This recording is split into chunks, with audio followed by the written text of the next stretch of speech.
Hello, hello, everybody. This is Elite Week. We're going to get this show rolling. Let's start off with the sound checks and all, make sure everything is good. I'm going to start off with Roy. Say hello, Roy. Good evening, everyone. I hope everyone's safe and healthy and having a good evening. Thanks for being with us. Right on. Tweet, say hello to people. Happy Friday night, everybody. I hope you have your seatbelts buckled up and your trays in the upright position. We are going to have a conversation tonight. Right on. Arson is AFK. He's fapping. But we've got Boss Lady B. Say hello. Hello, everyone. Yes, I do expect some turbulence, but I think it'll shake some good things out. So Right on. stay tuned. Boss Lady is also fapping, but she's a pro. She's still here. She's on mic. Speaking of fapping, hey, WKJEZZ, what's up, my brother? Hello, how you doing? And yeah, keep your eyes out where the emergency exits are because we may need them halfway through the show. We never know. Oh, hell yeah. Hell yeah. Hell yeah. Just throwing it out there to check, Arson, are you back yet? You're probably not. Nope. Okay, no sound check for Arson. He'll be here. His sound will be fine, or it won't. Whatever. Not my problem. Let's say hello to people real quick and get this shit rolling. English Gent, what up, my brother? Winter Mute. We got Nolan Sester, a.k.a. Swordsmith. We got Normatic Star Watcher. Commander Atherum. Cool name. Controlodon. What up, my Swede? Back in the USA. Right on. Roy Cookson. Hey, I know you. We got Tweet74. I know that guy too. We got Project Wolf Dragon. My XO of the Black Sky Legion. Big salute. Mannix. WKJEZZ and the Boss Lady. Let's see here. We got Recycled. We got Shelby Williams. Hello, Shelby. That's very fancy. I don't know why, but that name strikes me as being very, very upper crust, and I dig it. All right. We've done some hellos. We've done some sound checks. We got a lot of shit to talk about, so fuck it. We're just going to roll right into it.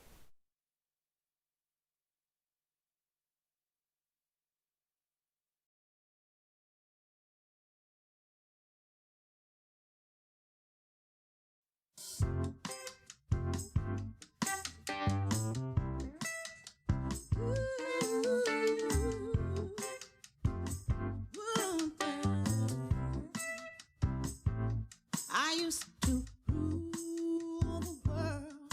Seas would rise when I gave the word. Now in the morning I sleep alone. Sweep the streets I used to roam.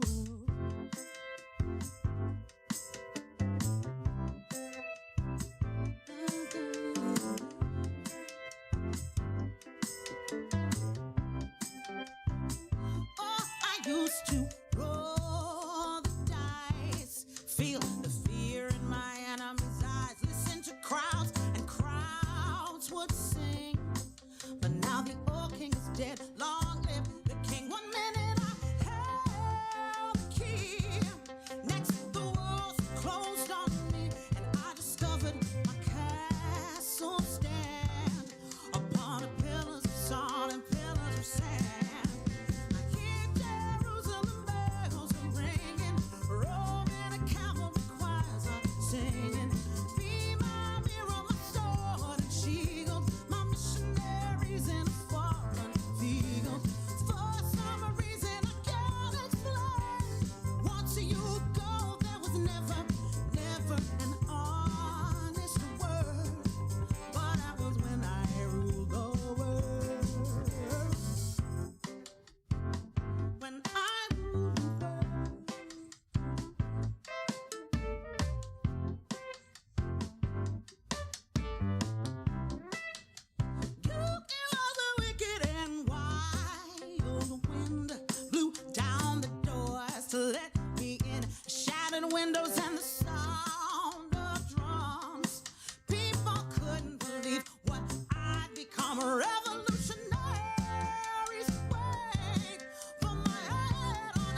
God damn right. Woo! That was a good song. All right. So, welcome to Elite Week. I am your host, Kai Zen. And we got a lot to talk about tonight. With me, as always, is my second officer. There you go. My number one. What up, Roy? Evening, everyone. Looking forward to a insightful conversation this evening. Should be interesting. Absolutely. And we've got with us tonight our tactical officer, who I think is ready to draw fire. Tweet, say hello. Wait, I shouldn't shoot yet, right? Hold back. Not Hold yet. back. Not yet. Hope everybody's ready for a fun night. We're gonna have some conversations. Yes. We have the CFO of the Starship, the lovely, the talented BOSSLADYB. Hello, everyone. So it looks like platinum is this week, but you know what's going to be even more gold is tonight's show. So stick with us. It's going to be fun. Right on. And we have our I'm trying to think here. I really want to give it a good one, and I think that I think maybe our diplomat. We have our diplomatic officer or attaché. We've got WKJEZZ from the other side of the pond. What do you think, Jez? Does that sound good? Yeah, it's a bit of a navigation officer because I'd have a complete lack of direction, which is kind of on point for tonight's theme. There you go. There you go. All right. So let's see here. We also have with us, who may be back from his little AFK stint, our science officer. You back yet, Arson? No. All right. He's still AFK. Whatever. It is what it is. Everybody drink. Still analyzing samples. It's all good. Yeah, he's analyzing samples. We've got him back in the cubicle. We'll let him out soon. All right. So let's get to it. This is Elite Week, episode 57. Galactic Water Cooler for Friday, January the 15th, 2020. It originally was named The Birth of a New Gameplay Loop, and then some things happened this week, and the title of the episode changed to Houston, We Have a Problem. We'll talk about that a little bit later. We've got a lot of stuff for you tonight. We're going to do a very abbreviated regular show because we're going to get into we're going to get into two discussion topics. The first one will be in the regular portion of the show, and the second one will be in the after show. And you'll see why. So we've got a lot to talk about. Right off the bat, our cover art was City in the Clouds, and I dig that. So I hope you enjoy it as well. Our opening song was Viva la Vida by it's a Coldplay cover by Scary Pockets. So check that out. A link will be in the show notes, as well as the closing song, which I'll address later, but it's going to be a mystery for now. So, right off the bat, we've got the birth of a new gameplay loop to talk about. We've got some news that dropped and some things that happened this week, and then we're going to have a discussion topic on how we feel about all of that after. So, let's go ahead and get right into the plugs.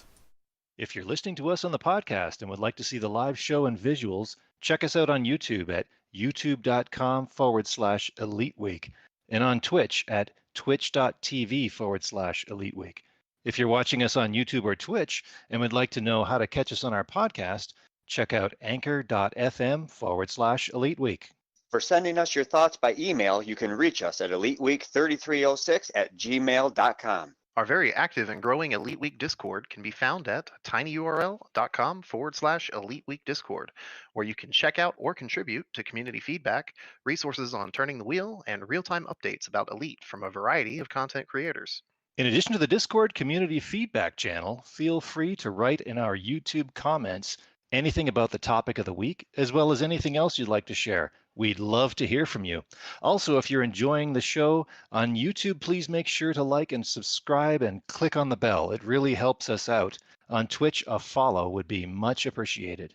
If you're on Twitter, feel free to follow at EliteWeek3306 for news and information about Elite Dangerous and cool sci-fi and space news. We record live on YouTube every Friday night at 8 p.m. Eastern Time. That's 1 a.m. UTC, so come and join in on the fun. If you're listening to us on the podcast, please make sure to rate and review us on iTunes, Google Podcasts, Spotify, or whatever platform you use. And let us know if there's a format you want us to look into. We don't do Patreon, so save your money and just tell your friends about the show. Right on. Okay, so let's get to this. Right off the bat, we're going to start off with... It's the Dark Will Update. All right, Dark Wheel Update. Let's see, well, what do we have here? Well, as of today, the Dark Wheel is at like 79.5%, basically 80% out of LHS 397. So as of tomorrow, we will be pending expansion, unless the BGS is broken. It doesn't do what it's supposed to do. But we are absolutely expecting to go into expansion, pending expansion. And this is to go to the Soul test site. From this site, we will test the Soul leg of the experiment. We've already tested the Lave leg. Now we're going into Soul test site, and the next jump after that will be to the LHS 509 test site. Now, I don't know if you guys heard, but a very awesome episode of or issue of Sagittarius Eye magazines dropped last night. So it is there for you to check out. And in that episode, they had a very special feature on LFT 509 and the Dark Wheel and what we're doing and looking for there. Little bit, they're a little bit early in saying, oh, by about the time this goes to air, they'll be there. Like, we're still the better part of a month away, but we are going there. And at that point, we're going to test it, see what happens. So, exciting time. I also want to point out that the official squadron of the Dark Wheel, the Turning the Wheel Initiative, and the Elite Week Discord is the Black Sky Legion, which you can join. Just send in an application. The tag is BSL-1. So BSL-1 Black Sky Legion, send in an invite. All are welcome. That is a PC squadron. Unfortunately, as of this moment, we don't have any way to have cross-platform squadrons. Hopefully, that will be coming in the future. Yep, BSL-1. BSL-1. I think it might not have the dash. That might be a screw up on my part. But yes, so Black Sky Legion, BSL-1. So join us. No dash, correct. All right. Which takes us to we're going to do a very abbreviated version of all the rest of it. We're taking a break this week from Roy Stories. We're taking a break from Tweak's Tip of the Week. We're taking a break from pretty much all of the other stuff. I'm going to run down real quick the Galnet articles. January 11th, there was a date set for the trial of Fleet Admiral Vincent, and this is looking like it's going to be putting more pressure on, on Hudson. Things aren't looking good there. January 13th, Core Dynamics Insider discusses the Lakon takeover. And then on January 14th, there was two of them. One is the Galnet article on the new CG, the new Marlinist systems request emergency food supplies, and sort of talking about the conclusion of the xenological samples delivered to Colonia. The Holloway Bioscience Institute now plans to establish experimental habitats for vacuum life forms in the following systems, and they've got a list of them there. And then on January 15th, just today, uncertainty hits takeover of Lakon Spaceways. It's sort of it's interesting that there was also commentary about Jupiter Rochester in the end of the article, and it literally ends with the line saying, perhaps his Jupiter division has finally outgrown the corporation and deserves to forge its own path. I think we may be seeing the birth of a new sort of ship company or whatever, a hull designer, maker, manufacturer. I don't know. It could be, Jupiter's rockets or, Jupiter aerospace or, something, but there's something there that we known that there's been back and forth, tension between the two brothers, the two Rochester brothers. There was the gay brother, sort of, there were rumors that his boyfriend, or sorry, not his boyfriend, his husband was like stepping out on him, and the family closed ranks and sued everybody and completely 100% like backed up and controlled the story to have their back.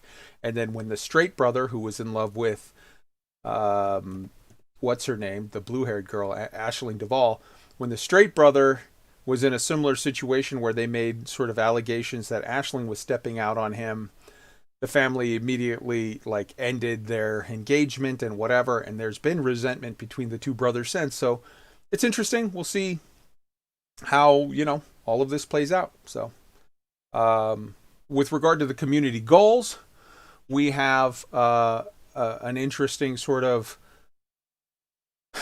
you all know that, everybody who's listened to the show knows how I feel about the Marlinists. They're the space Jews. They are literally the Jews of space. Everybody has treated them like shit, and you know that I love the Jews. I love an underdog. I love people that have been like treated poorly. I want to be on their side and help them stand up to bullies. So I'm super, super psyched for this CG and going to hit it hard. In addition, it is giving out, for the first time, double engineered point defense cannons. And these point defense cannons are not only double engineered, but they have an engineering type that you can't even get anywhere else, where it's lightweight. Oh, hello, Father Bill. I want to say hello to Father Bill. It's lightweight, and it's also quote unquote focused, which is interesting. We asked, like, well, what the hell is that? Because that doesn't that's not an engineering that you can get on PDCs. And literally Zach, the new community manager, messaged us in our Discord and said, like, yeah, what it is they're, extra range, extra firepower, so it's extra good and lightweight both at the same time. This is one that you can get basically two of them. You can get it for being in the top 75% of the deliver food, and you can also get it for the top 75% of the what do you call it? Defend the deliveries, which is, the combat one. So that's interesting. People can go out there and get those if they want them. I would point out with regard to last week's CG, and we're going to have a discussion about it, but real quick, I want to point out with regard to the reward for it. After last week's show, where we gave a list of things that, like, here's what Frontier we hope are looking to do with development post Odyssey. Here's where we're looking for them to go. I was contacted by Frontier, by the community management team, with a list actually of stuff like, hey, you said this, you said that, you said this, you said that. Do you want to talk about this? Do you want to talk about that? And I basically told them, like, I said everything I needed to say on the show, but I'm available to you. If you have questions, if you want to ask about these different ideas that we had, and I mean, I was given a page-long list of details and like, hey, what about this? What about that? I said, hey, I'm available to you whenever you need, if you want to talk about this stuff. Obviously, I think they've been a little busy this week with some other things, but I hopefully... the fact that they contacted me with that, I hope that we're gonna see from them a some more contact in the future, and we'll look into that and give them, anybody who heard the show, you heard all of our thoughts, so hopefully and plenty of people added their thoughts to the commentary. But in addition to that, at the end of that little discourse where they messaged me with the list, I messaged them back and said, oh, and by the way, here's one more for free. Here's something for nothing. You guys give out the shiny decal to the top 10 commanders. That's sort of a waste of your efforts. The fact of the matter is the top 10 guys are doing it because they're doing it to be on the top 10. They're doing it to have their name on the list and for bragging rights within that circle of those people. They're going to do it regardless of what you do, shiny decal or not. those top 10 guys are going to kill themselves and go above and beyond because that's what they do. That's their gameplay loop that is fun. They spend all week just doing that. And hey, God bless. Whatever you enjoy, go do it. But you're wasting your efforts giving the shiny decal to the people who don't really care about it all that much. You would do much better if you were to give the shiny decal to the top 10%. That would get a lot more people. The guys that are already going to do 40 tons of something, they're going to do that regardless of anything. They're on a whole different track. But the guys that are on the fence between being in the top 25% with, say, 800 tons delivered and the top 10% with 1,200 tons delivered, that's where you can actually push people and get people sort of excited and competitive and doing more. So you might want to just, from now on, don't give out the sticker to the top 10 guys. Give it to the top 10%. And sure enough, on the stream, I guess they announced it, on Tuesday or whatever, they were like, oh yeah, and by the way, the top 10% are going to get the sticker. So, hey, that's cool. So that is a thing that happened. That is a change that was affected that I believe is good for the entire game. So cheers to that. We're going to still have the discussion topic more about that CG later, but right now I just want to open this up to you guys on the Galnet stories and on the CG, just on the sort of the level of, okay, this was turned in on the one from last week and the one that's coming up this week. Hop in. What do you guys got? Roy, we'll start with you. So yeah, I think that's interesting about the Jupiter Industries, whatever that turns into. That could also end up being, maybe that's an SRV company or could be Odyssey focused. The CG that just completed the xenological samples. I just wanted to say a couple quick things about that one. I did that one.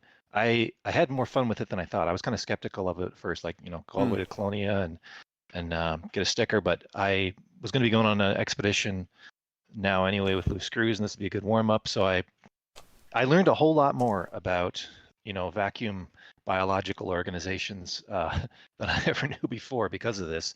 It turned out that there's, they're kind of sector by sector, and there's very few of these pods close to Colonia or the bubble. The nearest ones to the bubble were about 5,000 light years, but then you had to truck them another 17,000 to Colonia to turn them in. And from Colonia, you had to go back about 14,000 light years to get to the nearest one. So it actually, I think some had speculated that maybe this was more aimed at people in Colonia, and actually was easier for people in the bubble to do it, I think, than people in Colonia. But what it got me looking at was then, of the things you were supposed to collect, and they're all pods, I started looking through various databases and the codex itself, and really started learning about where these things are and how rare some of them are, and saw, and I think a number of people saw this, that in the temple sector, which is closer to Colonia than where the known pods are, you can find peduncle trees. There's sort of like a caltrop looking shape of structure, and they have pods on them, and there's some of those in the temple sector, which would only be like 9 or 10,000 light years from Colonia. So I went there on a bit of an expedition and bumped around looking for them. I found the trees, didn't find any of their pods, and then came back and sort of finished the CG. But it did have a component which I thought would have been missing of, it was only a week long, and it's a long way to go. And it at first I thought it wasn't going to encourage any genuine exploration because, there's known locations and people go there and stock up. And I think that's what a lot of people did anyway. But it did encourage me to go do some actual exploring, and I was having fun with it. So I guess it worked out in the end. I had a lot of fun with it. So, right on. So I will say that yes, it was. I mean, if you remember, we made a comment before about, hey, they should do a CG that has people trucking out to Colonia, and that's what exactly this one did. And it's good to get people out there because a lot of people sort of haven't seen out there, and it gives them sort of the opportunity to see out there. In addition to that. Yeah, this was tough to do, but man, it got through more than halfway through tier 4. It got through a lot of people went out there and did it. So I think that's awesome. And again, we're going to talk about another aspect of that here coming up, but just on general stuff. I know GALACTIC, you have another thing? I do. I've got 2 points. When you say talk about other stuff, or would I be rushing too quickly into it if I was going tinfoil helmet here, or? Oh, no. That's what we're going to Okay. cover. That's what we're going to Okay. cover in the next bit. I'll leave that bit alone then. The one thing about this CG that was really good is I represent a squadron for exploration and science called IGAU, and for our first year, we've been running a codex add-on for a couple of tools in EDMC, and for this purpose, we had ready to go a database of 300,000 notable stellar phenomenon and ground-based sites. Wow. So if we ever get into a CG like this again, kind of look up. It's on a GitHub page, I believe, IGAU, and you've got a CSV file which will show you a whole bunch of data of where different sites and things have been found. Nice. I think so. There's a couple good things about this CG. First off, it encouraged a lot of people to go out to Colonia. That I've heard from a lot of people, like, I've never been out here. Holy cow, it looks pretty out here. Look at all these stars. So that's good. Number two, there's a lot of people, myself included. I have never, I will say this embarrassingly enough, I have never equipped a research limpet controller onto any ship ever. This is my first time doing that. I've gone out and seen, when exploring, I've gone out to the other end of the galaxy. I've gone to, Semitis Beacon, and, I've done the whole 9 yards. But I've seen peduncles. I've seen the weird floating phenomenon in the Lagrange clouds. I've done stuff like shoot it with a laser, or, honk near it, or turn on your lights. I've done some of the stuff, but I've never done the send out a research limpet and scrape them. It encouraged me, a jaded old timer that has done everything, triple elite and yada, yada, yada. It encouraged me to do something new. And I thought that was awesome. And I want to encourage Frontier to keep, thinking outside the bun with stuff like that, because that was awesome. Anybody else got anything before we get into the other aspect of the CG? And sort of close out the compressed version of the regular show before we get into our serious talk. Anybody got anything else on that? All right. I just want to call out on the race news that the Sidewinder Fuel Finder Challenge concluded for the Buckyball Racers. Big salute to them.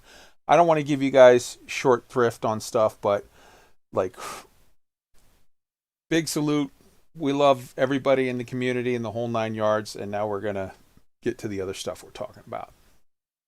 So first off, the original main discussion for tonight was going to be the birth of a new gameplay loop.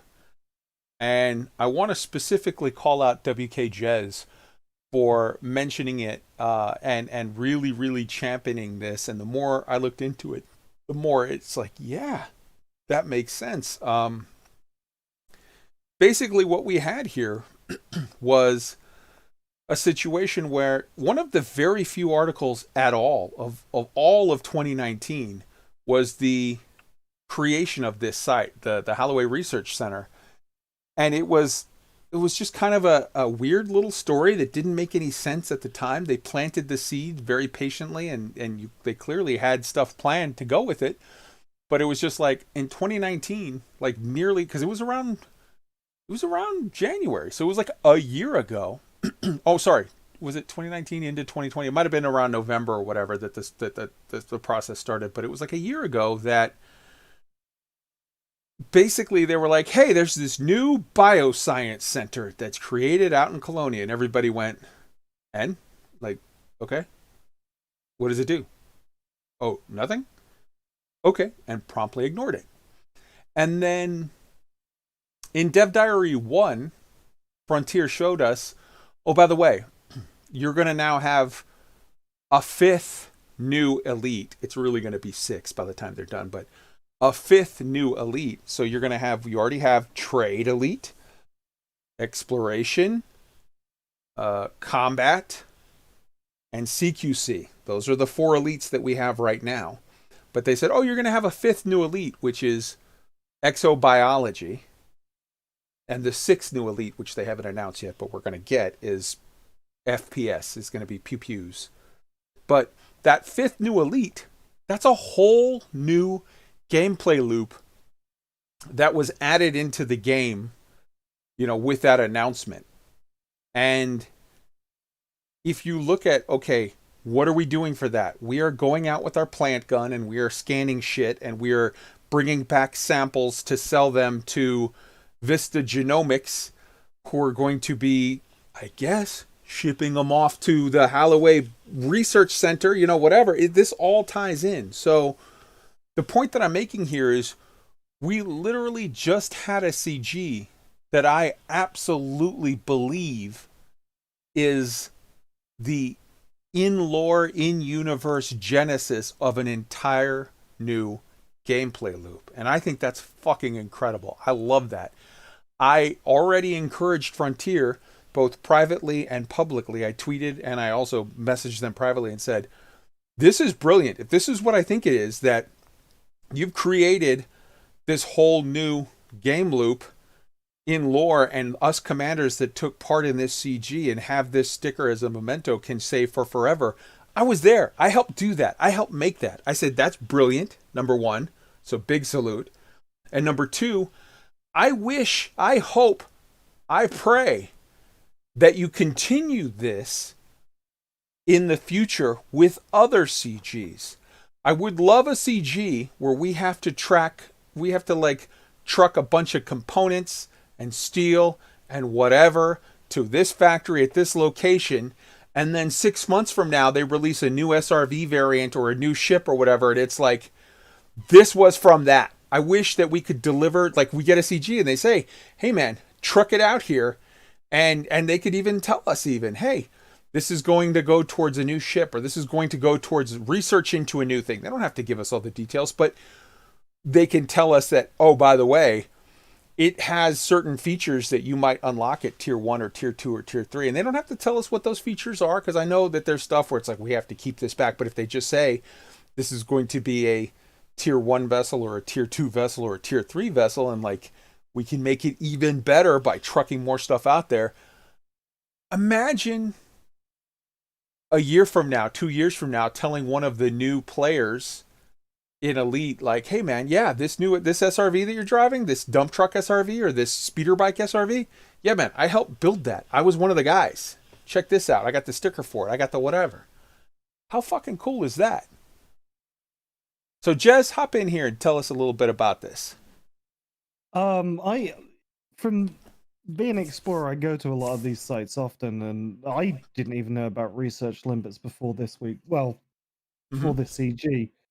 Or what really the point is of having them, so very, very pleased. But there's some consequences here at play, because I go out to these things when I'm streaming, when I'm not streaming. If you put your audio up, you can hear some very alien-like sounds, and there is a degree of the people out in the Elite Dangerous community that believe they could be ties to other alien life from these NSPs, namely Fargoids. And I do have a feeling that the way that the story is going with the Fargoids, there's every possibility they could end up rocking up at Colonia, and that would probably send the player base in a tiz, because we know from the history of the Fargoids, when we start dumping a lot of stuff that they're interested in on a particular location, they respond. Like the data for Ammonia World at that one station I cannot remember the name to, but that station was under attack and is currently being repaired by Operation Ida. So I think Colonia is about to get shaken up a little bit beyond what we talked about with the 6th Elite.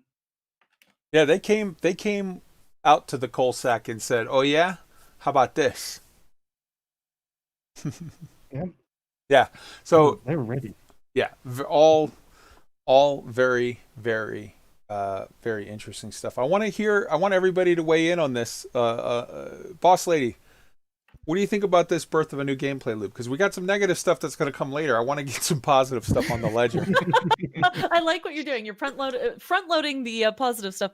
Well, the thing that I'm looking forward to with this game loop, I'd heard about research limpets, but again, I too had never equipped them on my ship. And in context, mostly people use them on the surface of planets. So thinking about it and going, oh, we can do this in NSPs. There's other things that we can test and look at. I mean, I am over the moon excited for the xenobiology once Odyssey comes out. I'm so excited to be, taking plant samples, and it harkens back to the days of kind of botanical expeditions that happened, and how rare certain things are, like finding coffee or, some of those plant histories that we take for granted now as humans, but having that piece woven into the Elite Dangerous universe where maybe we find some sort of plant on a particular type of planet that is a medicine or something that furthers our tech with our weapons, or there might be some sort of tie-in with the xenobiological with advancements in in-game science, which I would be really excited to see. I dig that. Roy, hop in on this. Something else that I didn't expect but was delighted to see when I was doing the CG was the different constraints it put on ship design. Like, I have always exploration is one of my favorite game loops, and I've always packed a research limpet one. Never used it. Never used it. The things that I ran into just happened to be ones you couldn't collect stuff from. So maybe there's an issue. Like, maybe this thing should be usable on more stuff. But in doing the CG, I ended up designing a completely different ship than what I ever would have taken for exploration or trade or combat. I ended up with like an Anaconda with 4 then 5 research limpets and all cargo, and it had to jump a long way. Like, for me, that was great because it was another I love designing around constraints and theory crafting ships, and it was great to have that challenge. And if that became a gameplay loop, now you've got a whole other class of exploration / cargo / research things you have to build, which I think would be fun. I used a cutter. I put it to like 650 tons plus. It was like 660 tons, whatever, and had like 4 research limpet collectors. And what I did was, it took me like 180 jumps to get from the bubble to the Triffid. And I did it. I was just like, screw it. I played some music. I did it. I hung out with people. I went there. I collected all of my stuff, right? Then I just hopped on a fleet carrier that was going to Colonia. I own a fleet carrier, but my fleet carrier is pledged to the Dark Wheel, so I don't get a chance to use it. So I had the experience of all of the other commanders who don't own a fleet carrier. I had that experience, and guess what? I still got in the top 25%. I hopped a ride on a fleet carrier going to Colonia. I went off. I played a bunch of Star Citizen while they were doing that jump overnight. We got there. I sold my stuff. Got into the top 25%. I think I was briefly in the top 10%, but I got moved to 25. Hey, no worries. No problem. I don't need a shiny sticker. I like the concept of what it was, and I feel like I got a good reward, so whatever. I have a Colonia Vet and a Colonia Cutter that are named Colonia 1 and Colonia 2 that are just parked out in Colonia. And I'd halfway engineered them, but I run out of mats before. So I just finished engineering them and then immediately hopped on a fleet carrier coming back to the bubble and went off and played more Star Citizen. Just like, whatever. Like, I'm not going to go through a painful, like, long ass jump all the way back from the bubble in a non-exploration cutter. Like, I went out to Colonia legit on my own jumps in an ASP that was only slightly engineered. I did it the old school experience because I wanted to on my way out to Salame's Reach and all that. But the fact of the matter is like, okay, I didn't want to do it all again. That was just meh. So I went and played Star Citizen, came back. I'm here. I'm in the bubble now. I'm doing my thing. Life is good. I had fun with it. And you don't need a fleet carrier to have fun with it. Top 25%. I do own a fleet carrier, but I did not use it once for any part of this CG. Tweet, why don't you talk about, and again, let's hold the later part for later, but just the concept of doing a CG to unlock a new gameplay loop, or doing a CG to unlock a new SRV or a new ship or a new whatever. How fucking cool is that? Oh, it's totally cool. And this game needs more gameplay loops as it is at this point for the veteran players that have been in it for a long time. And to have it in lore, can't beat it. A decal to get all the way out to Colonia, not real thrilled with the reward there. Wasn't enough incentive to make me want to do it. But that being said, great idea. Great. Just the general purpose of the CG was really good. Props to them for doing it. Yeah, I mean, between you and me, I didn't give a shit about the decal. I didn't even really like it. I know a lot of people said, wow, that looks cool. That's a matter of taste. Maybe I have none, whatever. I didn't care about this decal at all. I cared about the actual sort of, how do I say it? I care about the what Result. it represents. I care about, like, this is creating a new loop. How cool is that? I want to show my support for Frontier when they do good things so that they will do more good things. And also, when they don't do good things, tell them. Jez, did you have another thing on that? Yeah, just saying, kind of echoing sort of Roy. It's like one thing that players have complained about. If you remember when they brought the Colsack out, they was doing a lot of ARG kind of puzzles outside the game, and even when they were finding the Fargoids, it was stuff that we were doing a lot of work outside the game. So yeah, all for this idea of stuff we're actually doing inside the game to shape the game. It's a positive step forward, and I think they've listened on that point. Yeah, absolutely. One last thing I want to hit up. I want to give a huge nod to ALEC Turner of Buckyball Race fame and ALEC Turner's Best of the Internet. Last week I had in the show notes, but I just skipped over it because I'm doing the tech myself, and oh god, does that suck. Alec is doing a whole trip out to Colonia and a trip out, like a long trip where he is, and I'll have the link in the show notes. You can follow along on the forums, and it's cool. Sort of, he's got like a journal with like his adventures on each step of the way. Like today, oh my god, I got into a whole rigmarole here, and oh, I did a thing, whatever.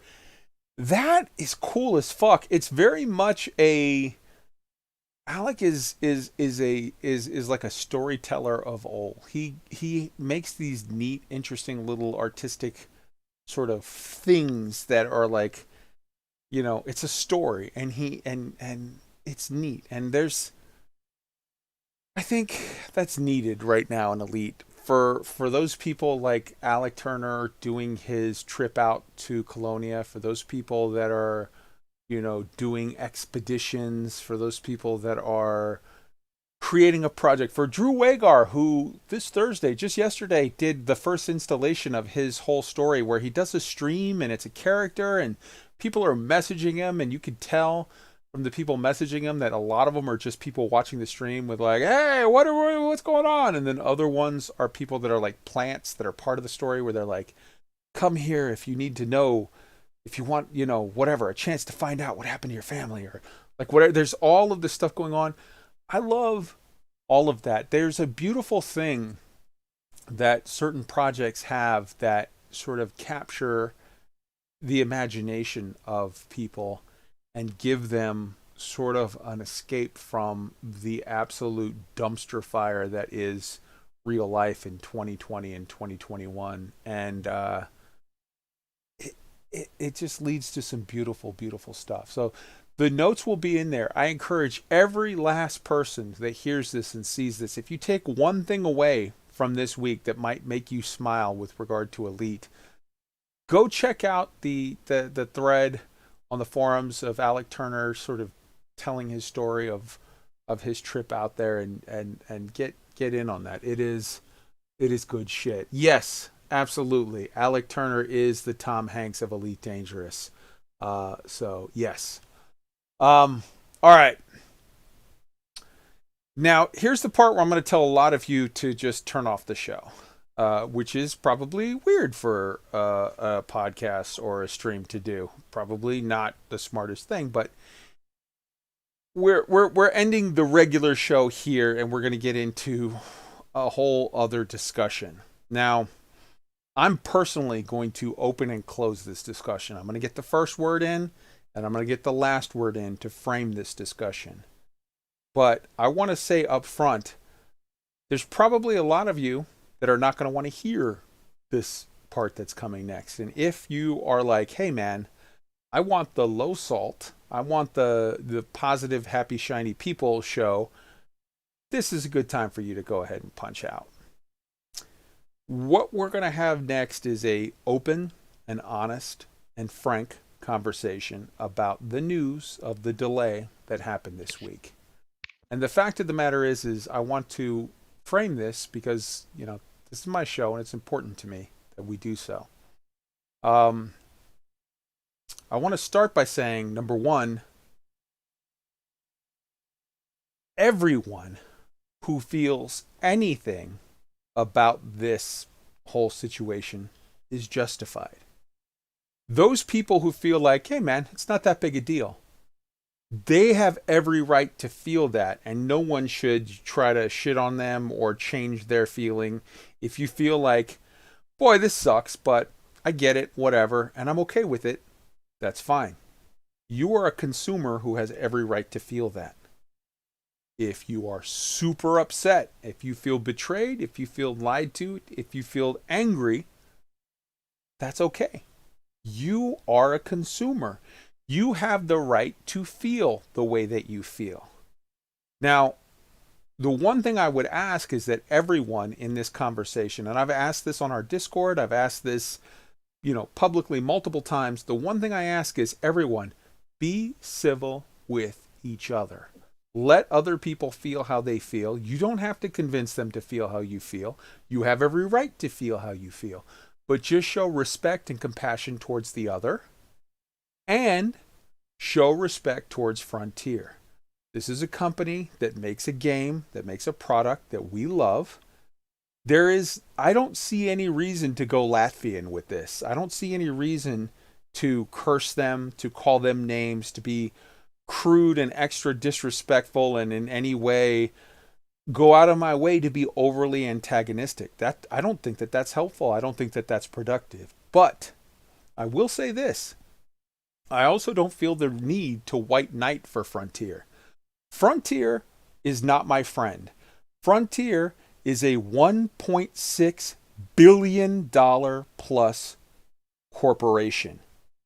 They have an entire PR department. They have a PR lead guy that what's that guy's name? Julio, whatever, that he does with the heads up their PR department.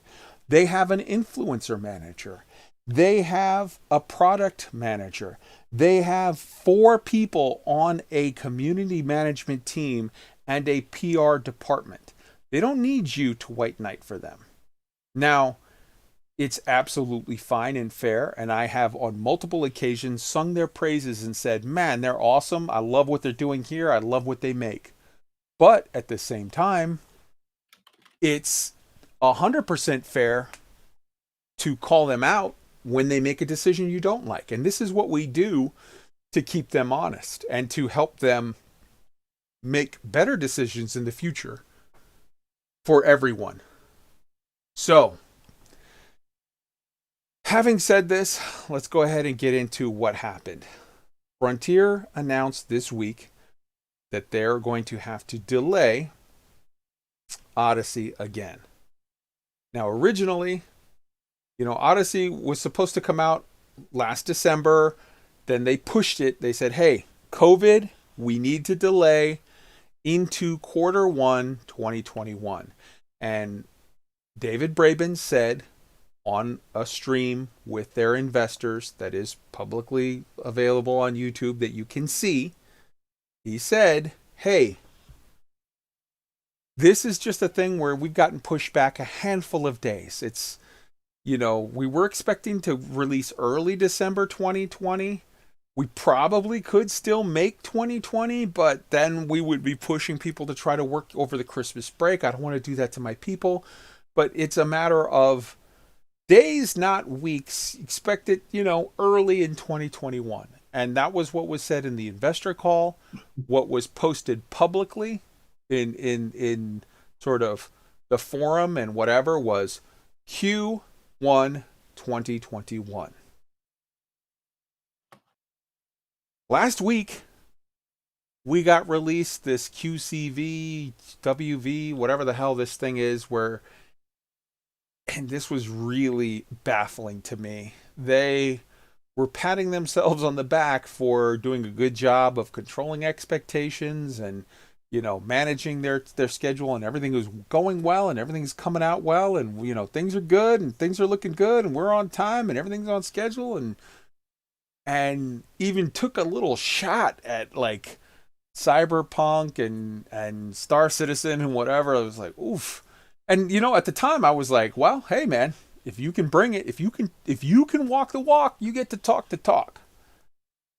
But it is majorly oof that just a few days after that came out, they say, oh, by the way, sorry, we need to delay again because of COVID. Now, keep in mind, they already delayed from COVID from last December. I mean, from a month ago, as in December 2020.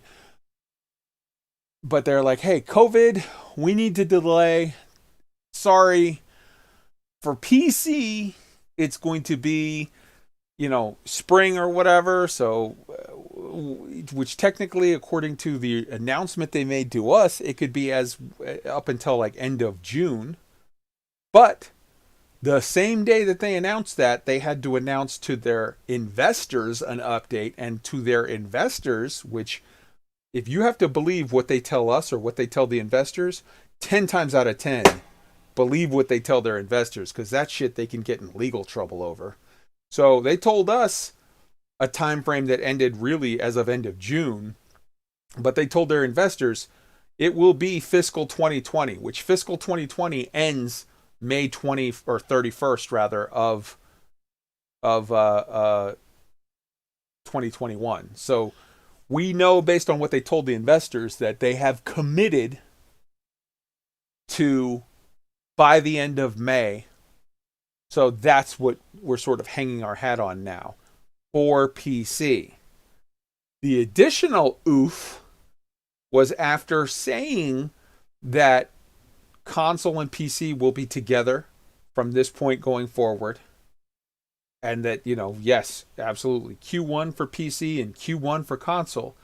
Now, additionally, they had to advise us that console will be by the end of autumn, which I think, according to British seasons, the way they work it, and we got a statement from them, I got a statement from them earlier, that that's like the end of November. So, you know, theoretically, PC by June 1st, no later. Console by December 1st, no later.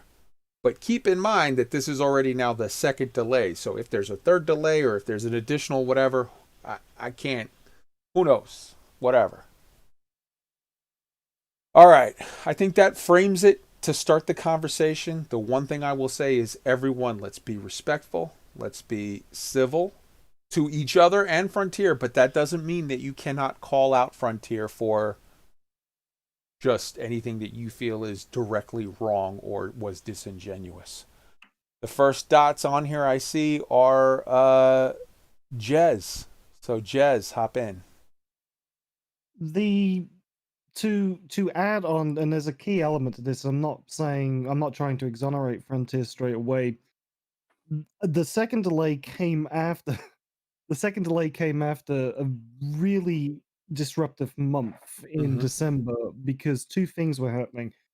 The new strain of coronavirus came and put a block on our ports and logistics networks, and also, after 4 years or whatever, I'm not even going to say it because I hate it, but the B word, to do with us leaving the European Union, happened, and the deal that they constructed was very, very last minute. So a lot of the ways that businesses do things and communicate and rules changed in December, and it was a tumultuous period for me personally because I can't get medicine right now.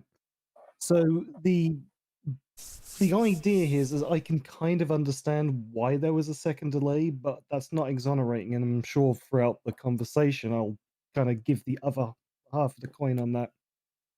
I So, yeah, I yeah. definitely want to acknowledge that. You're absolutely right.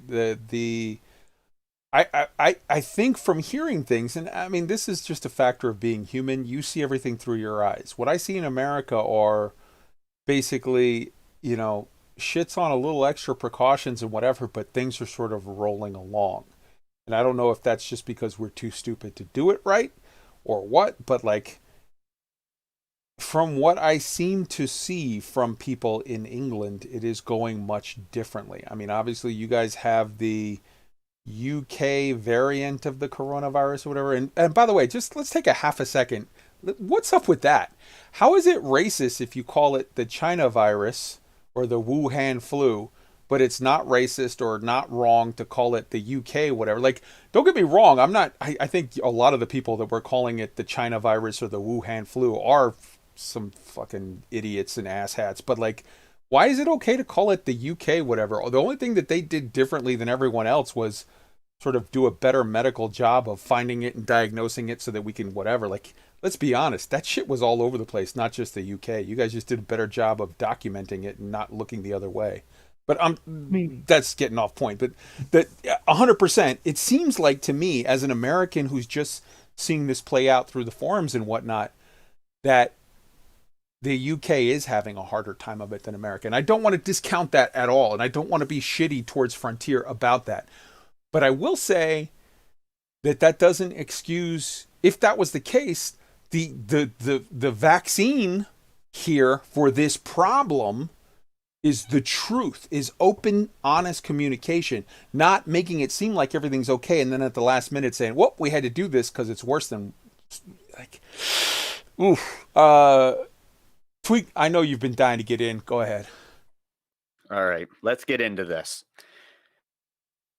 Anybody that knows me for the last 3 years of playing this game, everybody on the show, everybody that's listened to me on the show for these months knows that I am a big FDev cheerleader. I love Frontier Developments. I love Dr. K. I love DevStot. I love this game that they have developed, and I'm very passionate about it. That said, this is a huge mistake, a huge error, and this is why. I understand. Let me also say, I totally take COVID absolutely seriously. I'm severely asthmatic. I want to avoid the COVID like it's the Black Plague. I don't say that's not real and that's not a concern in the least bit, but I don't buy that as an excuse for this. For Odyssey to release on PC in the summertime, if it was just delays because of COVID, you would expect console to be released in the summertime. The fact that console is being pushed back 6 to 8 to maybe more, maybe 10, 12 months after it releases on PC, it gives a multitude of issues, ramifications inside the game that I don't think any of them have thought of at this point. So let's look at that real briefly, and then after that, Roy is up. I want to lay out a couple of things here, just for people who may not be aware of like what are you talking about? What is whatever? Here's what we know so far. Number one, we know that first boots on the ground is going to get, recorded. So if you're the first person to set foot on a particular planet, you get it recorded. We know that the first plant of each whatever species or subtype or whatever is going to get recorded. So if you're the first one to discover this type of plant or this location, plants in this location or whatever, there's some recording system that's going to happen there. And those are both big, but let's be honest, those are both vanity items, and I don't really give that much of a fuck. I mean, I care, but it's not game breaking. Then we get to item number 3.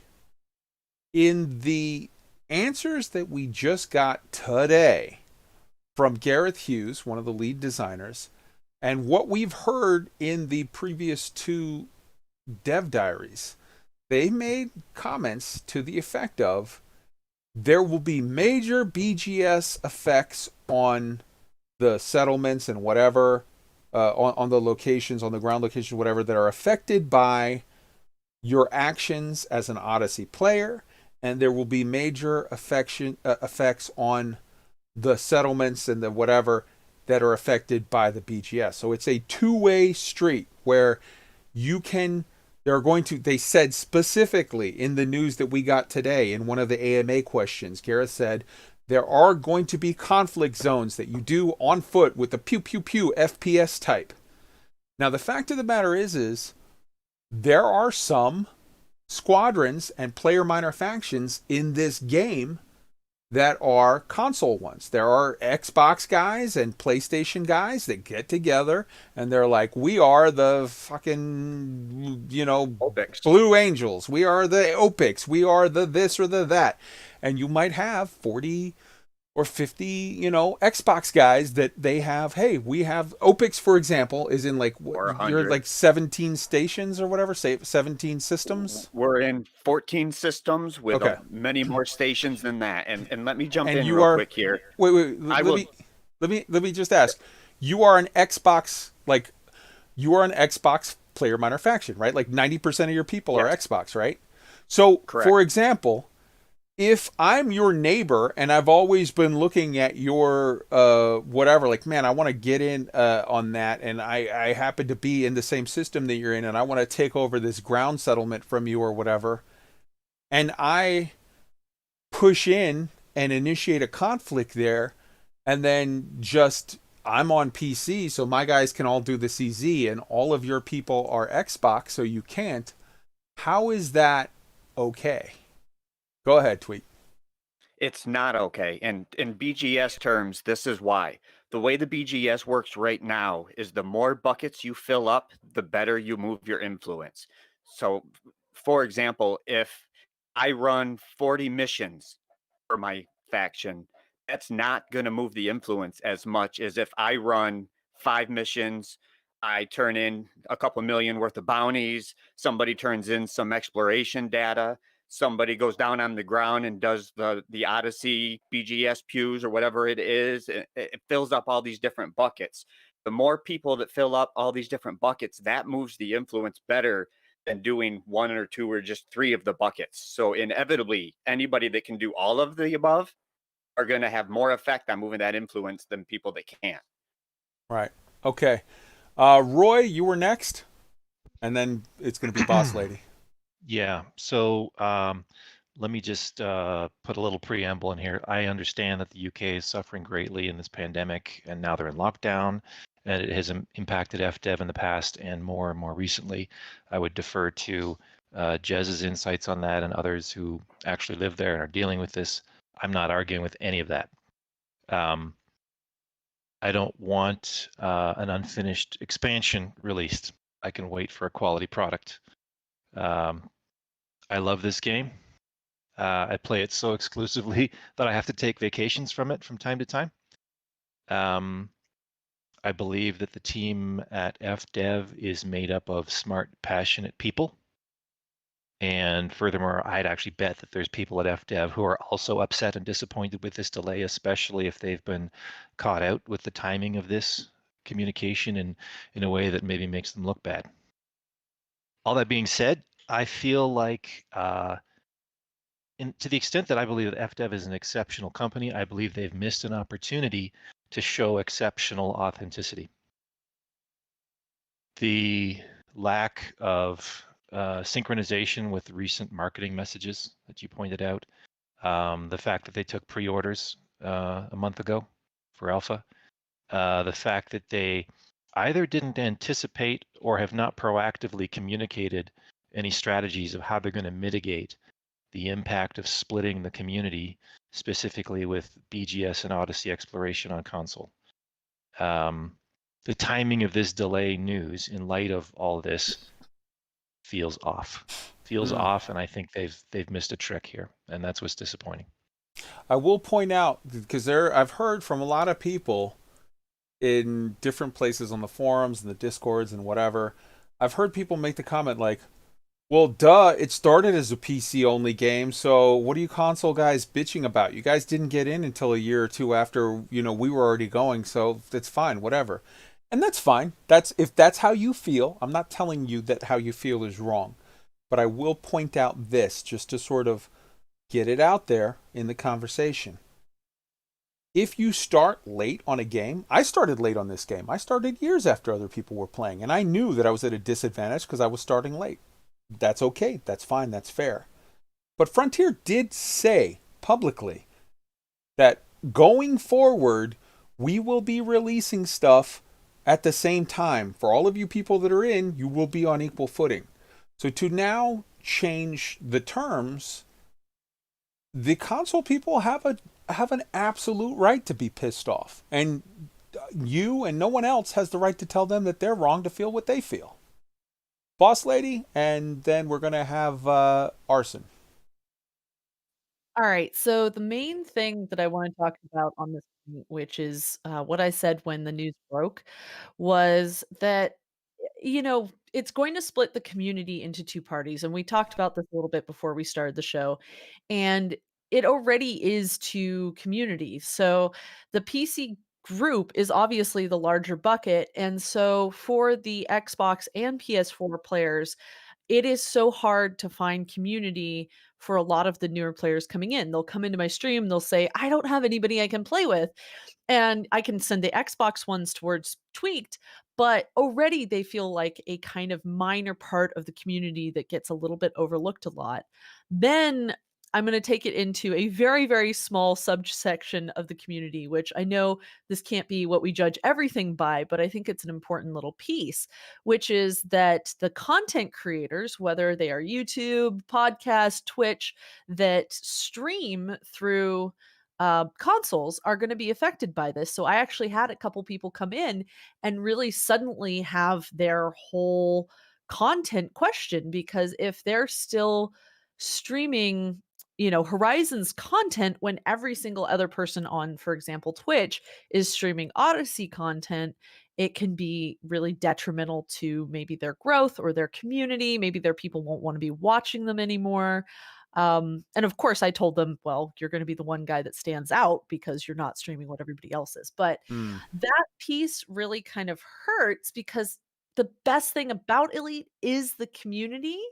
And this is a decision that is directly saying, throw it to the wind, kind of. Yeah, I mean, I feel. I said this earlier, and I swear to God, I don't mean this to be shitty, but it's the truth. I feel it. So I'm going to say it. Frontier they started this Odyssey talk on the back of, this is going to be your Neil Armstrong moment. We're giving you your Neil Armstrong moment. They said it over and over and over, your Neil Armstrong moment. And I got to say, and I'm not saying this as a, hey, it's just my problem. I'm in the PC crowd. I'm going to get my Neil Armstrong moment. But I kind of feel bad for my console brothers and sisters who are going to have the Michael Collins moment, where you're in the command module watching, Michael Collins didn't get to set foot on the moon. He was in Apollo 11 and he was stuck in orbit. And he got to watch it on TV. And I feel like that's what some of our Xbox and PlayStation brothers and sisters are going to get, and my heart goes out to them. Arson. Yeah, the thing that I kind of really wanted to strike importance at, and it's already been brought up, but the BGS buckets, the thing that anybody who does BGS leadership for their factions or participates heavily in it knows, the more buckets that you are able to put a drop in, the better. That the far more efficient it is than just doing 3 activities to the maximum hilt. If you put 1 drop in 6 buckets, you're going to have more effect just about than the person that just filled up like 1 or 2 buckets. It's a very, very massive thing, and as was brought up, like, okay, let's say somebody decides that they want to target OPIX during that period. That kind of thing shouldn't be able to happen. And one thing I do want to call out is because I've seen a lot of people say BGS is not PvP. Well, BGS isn't PvP until you start having to fight another group. The second you have to fight another group, suddenly you realize the BGS is PvP, whether you face the enemy ships in space or not. And having 6 to 8 to 12 months of just console factions being completely shafted like that is not even remotely appropriate. Hmm. Yeah, I'm I gonna. mean, let me jump in real quick to that point, and that is a big point. In that amount of time, 6 to 8 months, the 14 systems, maybe 15 systems that OPIX is in right now could be diminished greatly because a PC faction could come in and run us right out of most of them. There's nothing we could do to combat it. I would say that in that amount of time, just 6 months, now that BGS, because it used to be that you could only have one war at a time for a faction, now that that is no longer the case, it wouldn't take 6 months to take 14 systems from, Right. from a faction. Right. So I'm going to point out another aspect that we haven't really touched on just yet, and that's this. I don't know who all has seen Obsidian Ant's video from earlier this week where he talks about this exact issue, about the delay and some things about it, the spread between console and PC. But if you have not seen it yet, I highly recommend that you go check it out. Obsidian Ant has what I would call impeccable sources at Elite, at Frontier. He has access to information that even those of us that are on the inside track sometimes find to be interesting and or eye-opening. And he made a video in which he said a couple of things. One of the main things that he said was, like, if you go back to when they first released Elite Dangerous on PlayStation. Is it PlayStation? Or I think PlayStation. He said that the people that were playing on PC at that point took a graphics hit. They saw that they took a graphics hit, and it was when they were talking about the beige plague that the planets just looked suddenly so much worse and the graphics took a hit. And Frontier at that time excused it by saying, like, no, it was a graphical bug that we tricked up with something else. But it took a while for it to get fixed. And he had said that his sources and his read at the time was that they had to sort of, I don't know, give everything a hit to accommodate the console. And with regard to this new sort of release, this new Odyssey, this whole new era of Elite and the graphics upgrades and the other things, he suspects that, honestly, and he said flat out, it doesn't make sense to me. If you say, okay, we have to move everything back by a month or two, that makes sense to me. Okay, I can see that because of COVID. It doesn't make sense to me that everything has to move back a month or two on PC and everything has to move back 8 months or more on console. It doesn't add up. I don't believe it.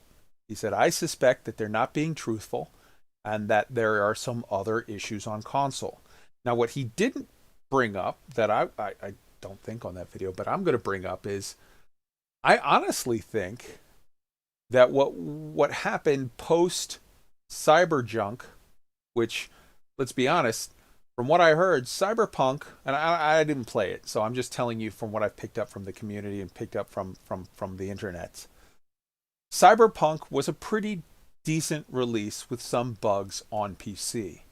But it was absolutely cyberjunk on the consoles. And I don't think we'll know for some time the aftermath of that if the consoles, because I know for a fact that PlayStation actually took it off the store and forced them to do refunds for people. For all we know, PlayStation and Xbox went back and really sort of beefed up their regulations and changed stuff and said, you're going to have to do this, and this before we're going to certify you. And maybe Frontier had what was okay enough for the consoles before that, but then post whatever happened in the aftermath of Cyberpunk, maybe it's not good enough for the consoles now, and they have to go back and sort of revamp things or whatever. I don't know. But what I do know is that just saying this is because of COVID, so computers are pushed back 1 to 2 months and consoles are pushed back 8 months, it's, I gotta say, feels a little dishonest. It feels like you're not telling us the whole truth. And the last point I'm going to make before I throw it back to Boss Lady and then Tweaked is this.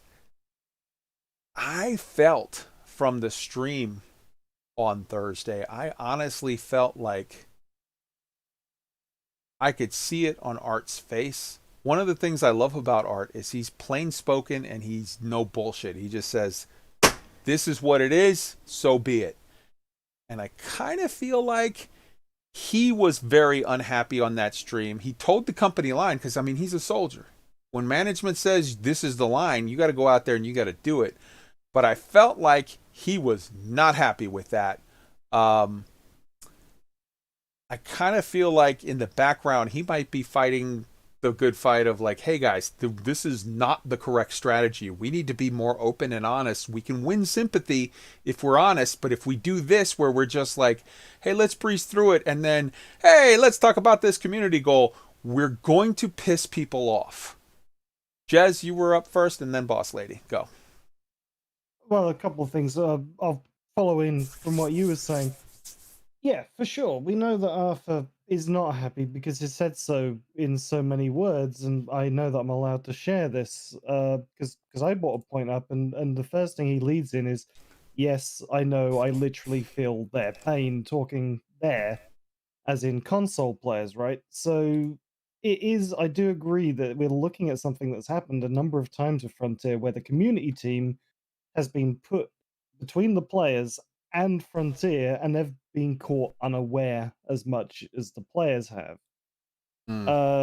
But one thing that kind of leads into PC being okay and console not being okay, this was very knee-jerk. This kind of came out of nowhere.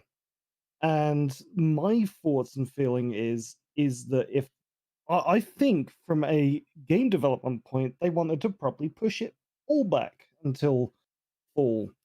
And I think that the PC people who are like kind of easy breezy about it have got another thing coming, because I don't think the Odyssey that they planned for us to come out is going to be the Odyssey that we get in spring. So I think that there's going to be little bits and pieces that are taken away and moved back for the unknown, for example, for what features they haven't told us about yet. But yeah, I think it's all for everybody on each console to be aware, each platform to be aware of it. And to be kind of PO'd, because it's nobody wins in this, and that's something that I'll probably be saying a couple of times throughout this podcast. Boss Lady, and then Tweak. So the thing about all this, and I really respect what Roy said early on, which is, I think all of us want a finished product when they do roll it out, and we're kind of warring with our two sides. We want it now, but we also want it perfect. And what Jez brought up just now about how, they may roll out one part and then the next. I'm just thinking back to fleet carriers, and I'm thinking how long we had to wait to get fleet carriers rolled out and how many times it kept getting pushed back and pushed back and pushed back. And I almost think it's better and healthier for the community to expect it to come out later than it is even promised now, thinking about it as, okay, everybody needs to be thinking about fall in a weird way. And the thing that sucks about all of this from my perspective is marketing. So here we had all this hype building up, and the only way that I can talk about this is in terms of viewer base on Twitch, but it also reflects the whole player base, which is there was this huge upswelling right after Fleet Carriers were released and Odyssey was accidentally announced, and this huge, huge upswelling of people coming into the game and coming back to the game. Then that kind of dropped off with the mining nerf.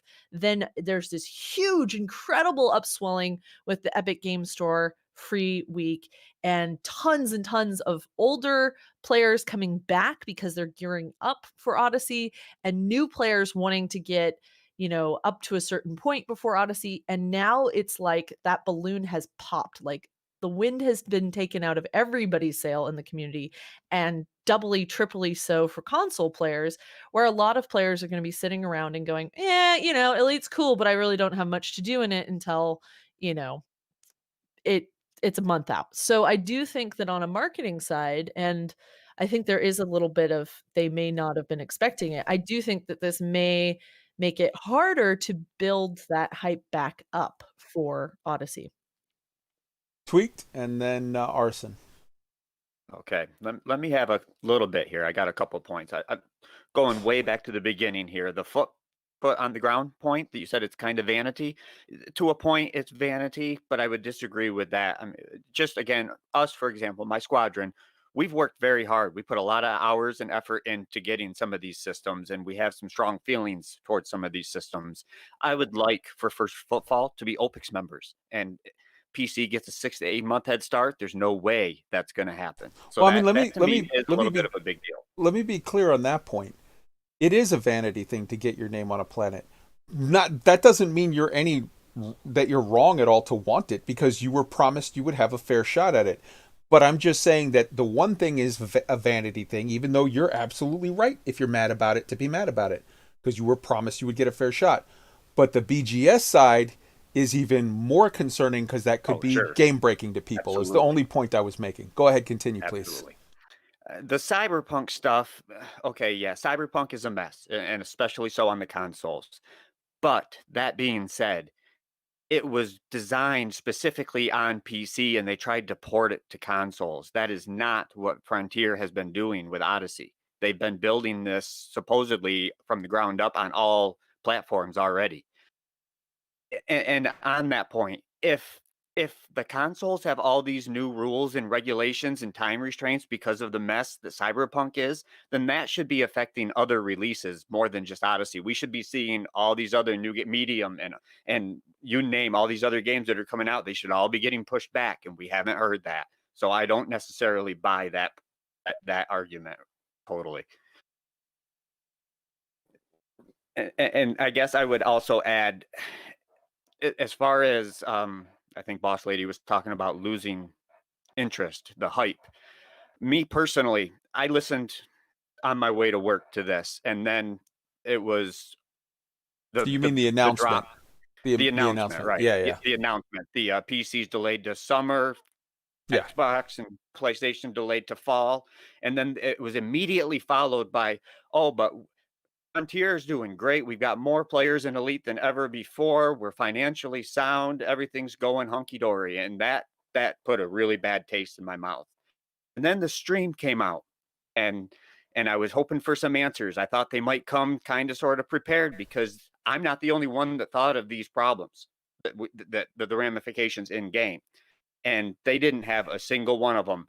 To Arthur's credit, he did read the footfall and said, I'll take that to the devs and see if I can't get an answer. But the fact that they didn't come prepared tells me they have no idea the ramifications this is going to have, or they just don't care. And that is very worrisome to me. Arson. So I was going to touch on the whole concept of the feature sets that are going to come. But the first thing is, and I don't remember exactly where I read this or heard it, but essentially when we get the first alpha, I don't think it is going to be good for anybody to expect the full Odyssey experience, because they basically told us that they are going to lock features and only give us a little bit at a time. So I just kind of want to make sure that people keep that in mind for release expectations of the initial alpha. Okay. I want to raise a point that sort of touches on something that Tweak said.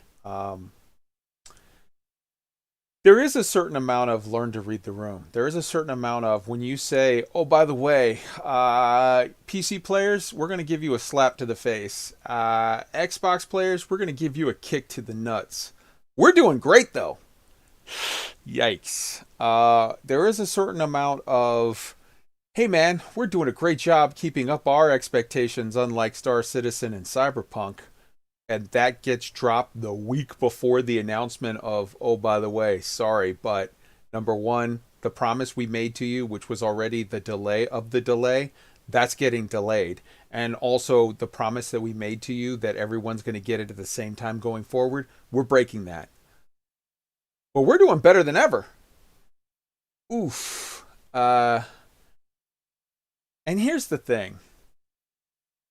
And we often say on this show, and we often say in the forums, and we often say in our various conversations that we have with each other as players of Elite, that there's times where like FDev just doesn't get it. And in fairness to them, like they look at it through corporate eyes, through developer eyes, and they see what they see, and we won't ever really see that. And we look at it through not gamer eyes, because we're not gamers. The vast majority of us that are talking on this show, that are watching this, you know, people that spend 2 hours on a Friday night watching fucking nerds talk about spaceships live, you're not gamers. You are elite, dangerous MMO junkies. That's what we are. Let's be honest. Because gamers, most gamers are like, yeah, man, I played an hour of whatever, and then I went to play some soccer. And then I played an hour of GTA 5, and then I went down to the pub and threw darts. And then I did, you know, the next day I did a little Call of Duty, and then I would, like, gamers play around. They're sort of like, you know, the dating scene for fucking, you know, 20-year-olds or whatever. It's a new girl every night. MMO players are serial monogamous. We fall in love hard with one game at a time, and we sort of become addicted to it. We live in this world. We get away from the dumpster fire that is 2020, 2021 life. We get away from the shit, whatever, of, oh, I just got laid off from my job again because we're going into these restrictions. Oh, I can't go see my friends at the bar. My bowling league is done. My darts, whatever. I can't, blah, blah, blah. All of these sort of different things. We get away from all of that in falling in love with this one thing. And we fall harder than is true of the regular game world. And the thing that Frontier should keep in mind is that that is a weird magical spell. That is a love affair that when the bloom comes off the rose, when you fall out of that love spell, sometimes you can get it back. And sometimes you just can't. So right now, when you have a delay compounded by people feeling that you're being dishonest and that it's sort of shitty, a lot of times I've heard from more than a few people, I'm going to go play Star Citizen. I'm going to go play No Man's Sky. I'm going to go check out Sea of Thieves. I'm checking out to go do this thing. I've heard from a lot of people in this last week that they're checking out to go to Final Fantasy. They're checking out to go to Grand Theft Auto 5. They're checking out to whatever. And the thing is some of those people will come back. But if you spend, it's like if you're in the habit, if you're a gym rat and you're going to the gym every day, you can't think about what it's like to not go to the gym every day. But take 2 weeks off from it, and then your first day back to the gym, let me tell you something. It fucking sucks. You are not happy to be there.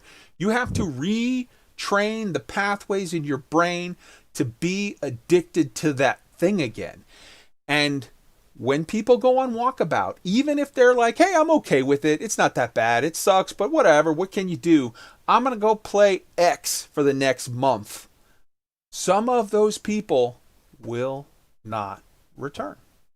So it's just a thing I kind of want to put out there in the room to think about. Let's see here. Roy? So I've been racking my brain of, you know, what would be a clever idea to solve this conundrum of splitting the community and having these inequities between PC and console because of the delay. I don't yet have a smart idea, but I have a unpleasant idea that maybe if we have solidarity with our console brothers and sisters, as you said, would solve the problem and make everybody a little less miserable, maybe. But I Yeah. don't know if it would be supported. And it's like, okay, would it be supported with the PC community if we said we're not going to record First Footfalls and we're not going to allow BGS Impact from Odyssey until console can do the same thing? Well, when you say we're not going to do this and we're not going to allow this, honestly, if you make a public statement and get enough people involved that for some reason the company decides to do it, that's fine. But if you just say we're going to voluntarily hold ourselves to not doing it, you're going to get the assholes who are just going to claim everything. Yeah, no.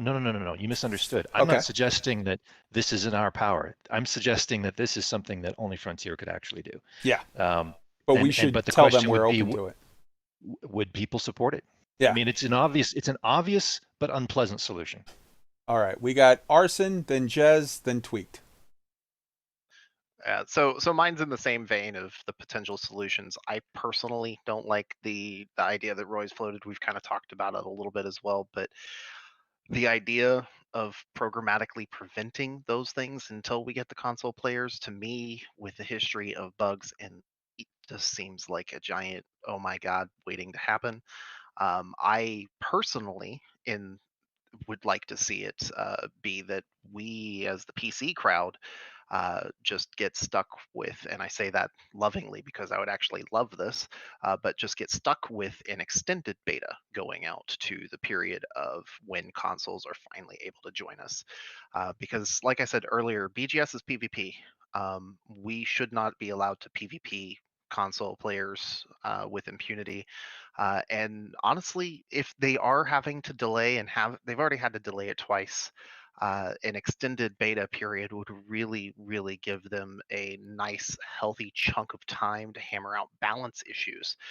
For example, right now, there's a very large amount of the PvP community that basically blatantly considers balance for combat completely and utterly broken. And I personally consider it unfixable because Frontier is not willing to remove things that people have earned in terms of engineered modules, which would really kind of be required to fix things. Okay.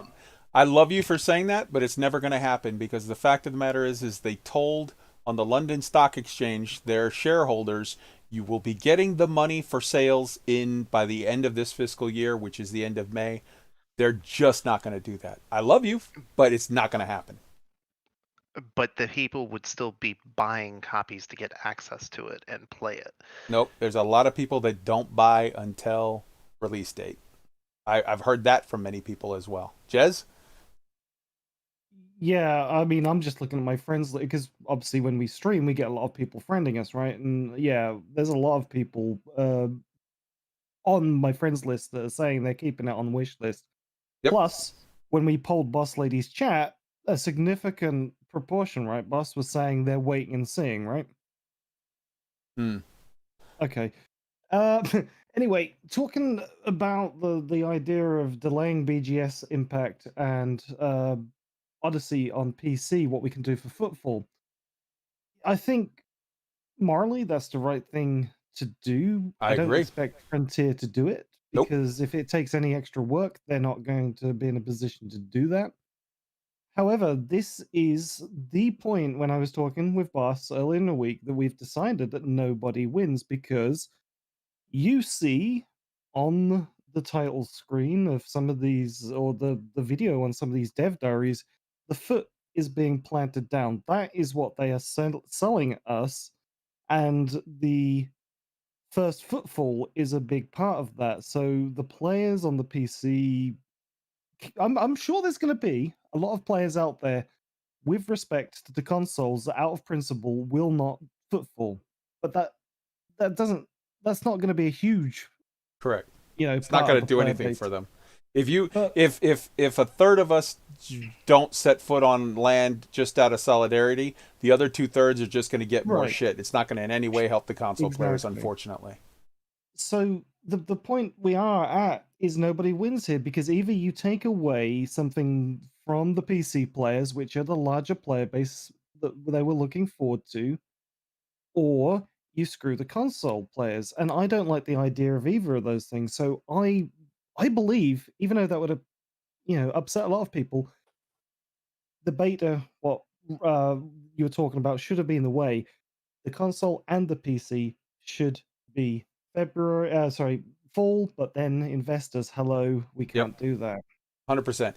The fact of the matter is spaceship nerds will always come a distant second to investors. That's just the hard truth of it, and that's the way it has to be. It sucks. Tweaked. All right. I consider myself to be kind of a different Elite Dangerous player. I fell into this game on accident. I got it because I was reading up on Star Citizen, and somebody in the comments said, "Oh, if this looks good to you, you should check this game out." It was on sale. It looked better to me, so I bought it, and I fell in love with it. I, for real, have only taken time out of Elite Dangerous to play one other game in the 3 years I've been playing this game. I have almost 3,000 hours in this game. Over 25 fully grade 5 engineered ships. I've got all the engineers opened up. I've been to Colonia, Sag, Beagle Point. I've done all the things. I was holding on, waiting for Odyssey, which was right around the corner, to give me something new to do in this game. Now that Odyssey is so far away, I don't know what I'm going to do for the next 6 months or so. I build some more ships, go shoot some more people, run some more missions that I've been doing for thousands of hours already. I may very well end up finding a different game, and who knows? I mean, maybe I'll find another game like Elite that I don't expect to fall in love with, but I do. I doubt it. I mean, I doubt very highly I'll find something I like more than this game. But this is the first time since I discovered Elite Dangerous that I haven't logged in and for a week. I haven't touched this game since Monday night, and that is a first for me. Yeah, even when you were playing Red Dead, you were still playing Elite. You were just mixing in whatever. Every night. Yeah. That's right. Every night. Yeah. Okay. Jez. Yeah, sorry, kind of jumping in again. So what we was talking about a lot in the chat channel was players taking breaks, right? So when players come back, and a huge percentage of my viewers over summer when I was doing new player streams is, I didn't play this for a while, I'm just popping my head back in to see if it's worth playing. Well, the people that are going to pop their heads around Odyssey time that don't keep up with Elite news and see that they don't have what they want or it isn't available on their platform, we're not talking that some of them are going to wait until August. It may be a couple of years until they come back into the game too. So there's a huge knock-on effect here for the ways and the habits that people play and approach Odyssey. And again, nobody wins. Yeah. Boss Lady. I'm going to tail on the end of Jez's statement too, which is I think all of us, and I put myself in this category now too, all of us here on this podcast and most of us in the community listening to this or watching it right now have a very warped view of Elite Dangerous. We live, eat, breathe, and sleep Dangerous, right? But to a lot of people who play Elite, they are, they spend a couple months playing Elite and then they pop off, they go play this other game. And so I would say it's not the majority, but of course, the people we see on the forums, the people we talk to every day are the people who are really in love with this game. I mean, we love this game. That's why we talk about it. So it weights the people who are playing the game to the people who are vocal about the game. And there's it's like the tip of the iceberg. There's so many more people that aren't that engaged that, like Jez said, they may wander away for a few more years before they pop their head back in. But the point that I was going to really make is about that poll we did on my stream, and it was so great. So Jez was in the chat, was able to just pop this poll up, and it was sorry. And we basically asked people, and it was a question I'd never thought about, but it came up. How many people, and I'd love for the people that are here actively right now to say, how many of you guys have bought Odyssey? How many are waiting for the how many of you guys are waiting for the alpha to buy Odyssey, and how many of you guys are waiting for, so like the 3 different options, how many are waiting for the actual game release? And it was overwhelmingly people are waiting to see before they buy. Yeah, I And think I was everybody in this channel will probably say, I already bought it, or they didn't give me the option to buy it yet. But I think in general, you're right. There's many, many, many people that are a wait and see attitude. surprised me because I figured, I mean, everybody that I know was like, yeah, we bought it immediately. But a lot of people who I wouldn't have expected in the chat channel who are active members of the community, I was like, wow, this is a lot of people are actually waiting. Yeah. Yeah. All right. I want to go around. We got to sort of start to wrap this up. I want to go around and get people's closing thoughts and let you say anything that you haven't said. I've been trying to sort of shepherd it along. Let's start with Arson. Your closing thoughts and anything you didn't get to yet. Just a question that just popped in my head. Is this why consoles didn't get a pre-order? Yes.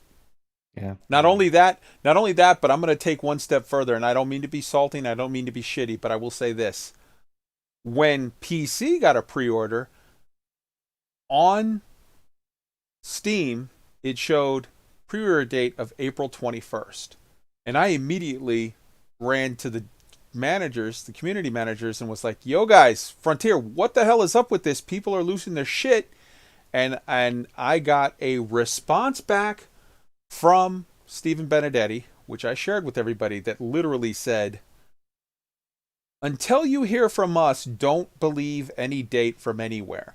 Now this is interesting to me because previous to that, the thing that we saw everywhere was Q1 2021, but that was specifically omitted from that response that I got at that time that I shared with everyone saying, hey, until you hear from them, don't believe the date. Well, I find that interesting now that that was worded that way to specifically omit the Q1 2021 date.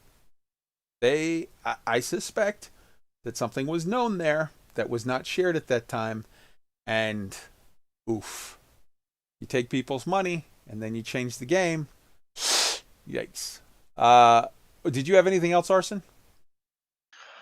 I guess one other small thing, and that being that if they made the promise here that we're going to, all get to experience Odyssey together at the same time, and then they broke that. There's a few other promises that I personally would like Frontier to break from way back in Kickstarter, but I'm not saying that because I expect them to. I'm just saying that you start breaking your promises to your player base and you start having a problem. All right, fair enough, and I respect that.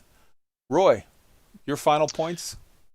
Yeah, so obviously everyone's upset about this to varying degrees and intensities, and I would just say it's up to FDev. They can, there's still time, there's still opportunity to, mitigate this stumble, let's call it.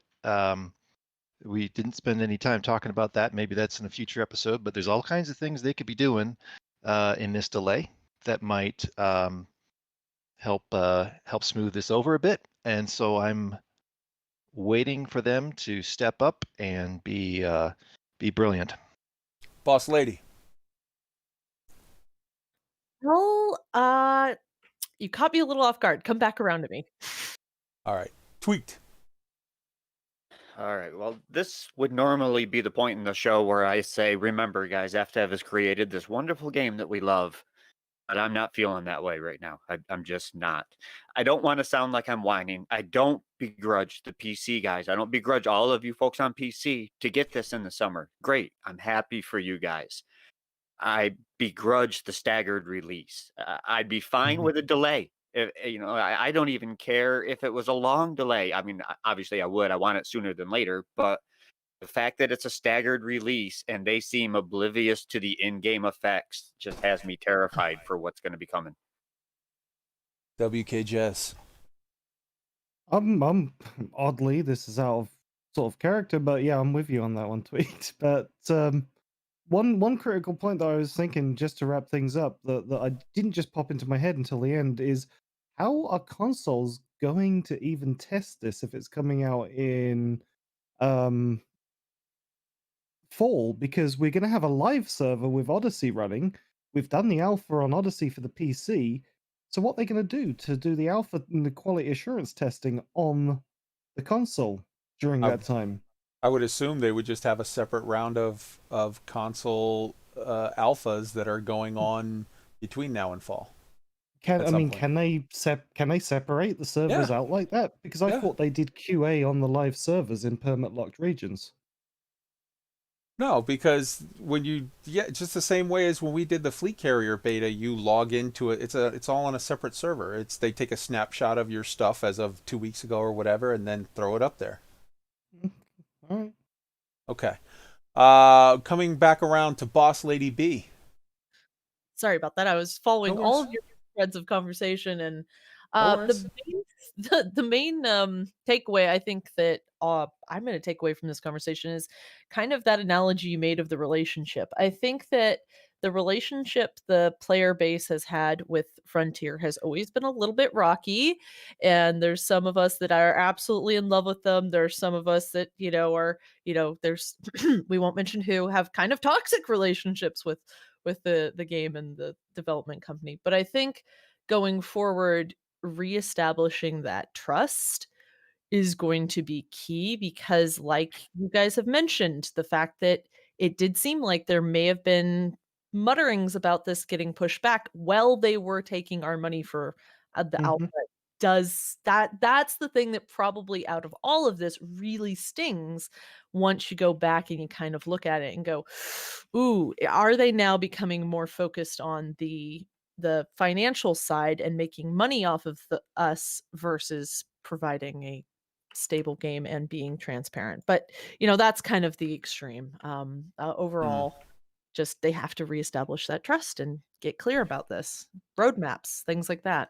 I dig it 100%. All right, so that brings it back around to me. So the final point to close out this conversation and to close out the night. Here's what I think. Number one, I think Frontier needs to do better. At this time, right now, if you want to keep us, if you want to keep our love, if you want to keep our money, if you want to keep our time, there's three very critical things that you need to do. The first is, number one, make the galaxy alive even more so than before. More CGs, more special fucking giveaways, more events, more Galnet articles, more. Keep the tempo up so that the masses are distracted and happy and pleasant with the current game experience. Number two, you need to have some open and honest and more truthfully communicative interactions right now. Right now. This is not the time for marketing bullshit speak. This is the time for, hey guys, this happened. Part of this was COVID, but let's be honest, part of this was, whatever, the dev process. Shit got fucked up. It didn't, we had honest, good intentions of being at X place by Y time, and then because of whatever, we didn't get there. We should have told you earlier. We're sorry about that. But here's what we're going to do to try to make it right. Here's, open, honest, real conversation. I want words coming out of Art's face that sound like they belong coming out of Art's face. I don't want sound bites. I don't want, hey, look at this and look at that. I don't want, here's what we're going to do. We're going to help you out by giving you some information from Gareth Hughes. That's great, right? No, it's not great. That's what you promised us last Thursday on the fucking stream that you said we would get the day after, which was last Friday. To offer to give us a piece of that a week late doesn't excuse all of the other thing. Just address it honestly. Real talk. Absolutely. That is what we need. Because, especially with Art, I feel like he has a brand among those of us that have been paying attention. He tells the truth, and he tells it bluntly. And if you like it, you like it. And if you don't, you don't. But it is what it is.